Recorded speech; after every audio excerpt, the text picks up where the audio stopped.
Are you putting in 100%? Hey guys, this is Andy with Mindset Matters More, and today we're going to talk about giving 100% maximum effort. Con balls to the wall, kid. And one of the things that I have learned is that giving less than all you've got can manifest in several different ways. And I think it's important to address that and to recognize the different ways in which this little insidiousness can just creep into your life and prevent you from being the best that you can. Okay, so what are the different ways? Well, let's start with not giving 100%, knowing that you can do more and just not doing it.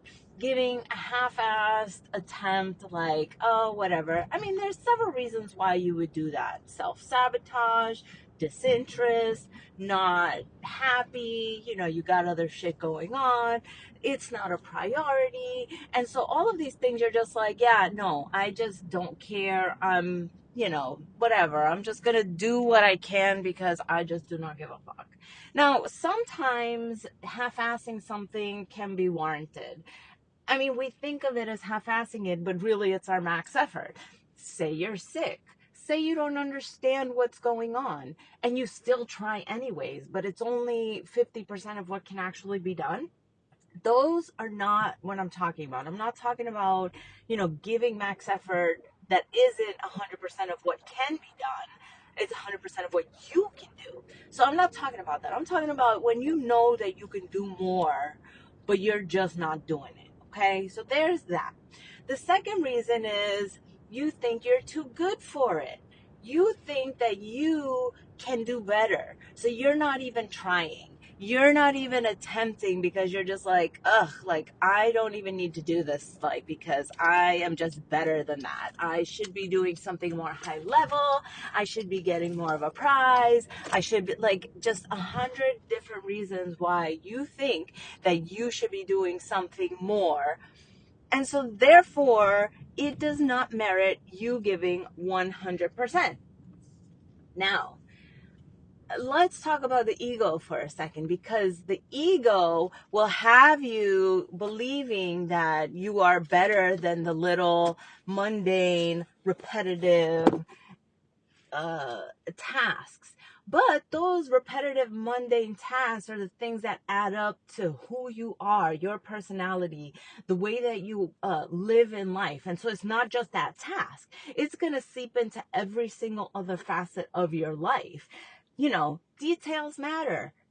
In relationships, details matter. In your job, details matter. So it's important to always think about the small things as being worthy of your effort. Okay. So the next part is actually hating what it is that you do. So you don't give effort because you hate it. You're like, I don't want to do this thing. It's not that you believe that,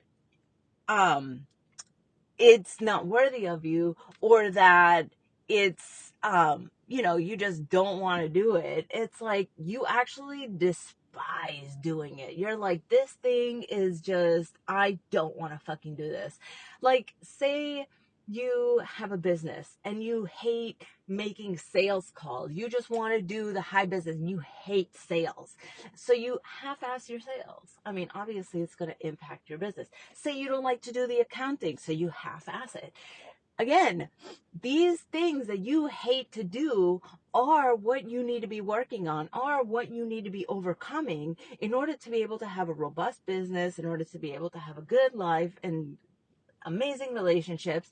Those things that are not what you would deem as fun and enjoyable are things that you need to be able to just do anyways, and find the good in them. Now, how do you find the good in doing something that you hate? Well, start small. You might not hate, you might hate sales calls, but you like talking to people, right? Or you like making money, or you like overcoming challenges, or you like your sales team, or like you can find one small thing about the things that you hate that you can actually cling on to and be like, this is why I'm doing it. This is the reason that I'm doing it. And you can focus on that and bring that into whatever it is that you are doing. Okay, so half-assing it. Let's go back to that. So we've talked about you don't want to do it. We've talked about how you don't have the capacity to do it, that you think it's beneath you, that you hate doing it. But here's one that I have recently come to learn about not giving 100%. And that is that it actually doesn't align with your goal as you think it does, right? So let's say you have a goal of becoming the fastest runner that ever lived, right? But you don't see the point in why you need to watch your diet. Now, you half-ass it. You can't, you don't think about, oh, this is feeding into my running. This is what I'm doing. So I have to do it. Give it 100%. You just half-ass it because you do not see the connection between what you want and what you need to do. And sometimes the things that you're doing, they're not even going to be told to you, you need to do these things. You just know inherently that you need to do them. And so when you are doing them, you're like, well, A, nobody told me that this is going to get me to where I need to be. But also, I just don't see the connection. But something in you is saying, no, that you have to do this thing. This is part of the package. This is what is going to give you ultimately what you want. But for some reason, you're just like ignoring it. You're like, I cannot do this thing. Now, how do you overcome that? It's the same as everything else. You have to find the love of the things that you are half-assing and make it 100%. Okay? You have to sit here and think about, okay, this is really hard for me. How can I make it easier? How can I make it enjoyable? How can I find the love for it? And start from there. It doesn't mean that tomorrow you're going to wind up loving that thing. It doesn't mean that you're going to wind up being amazing at it tomorrow, going from 0 to 100 in under 60 seconds. Like, no, that's not how it works. You practice this skill of trying to give 100%. Now, one of the last ways that I'm going to talk about is passing the buck. And that means giving what you're supposed to do and delegating it out to somebody else. Now, in a business, you might think, yes, okay, I have to delegate this stuff. I have a million other things, okay? When you are in a relationship, you think, oh, I don't have to cook the meal. I have to take her out to eat, or I have to take him out to eat. Like, there's another way to circumvent giving the max effort. Now, sometimes that's okay, whatever, buying the meal rather than cooking it. I get it. Maybe you're not a fucking cook. Okay. But here's the thing. It's the effort that counts. It's the effort that you are giving into the relationship. Did you try to cook? Did you try to cut those flowers? Did you try to arrange them? Did you try to write the love letter? Did you try to do these things? Or are you passing it off to the person who wrote the Hallmark card? Are you passing it off to the florist? Are you passing it off to a restaurant? Are you doing things that are the details that are supposed to be making life great? Not passing the buck. And the same thing goes in work. It's like, okay, yes, you have a sales team, but have you actually tried the sales to see if this is the way that you want your business to be sold?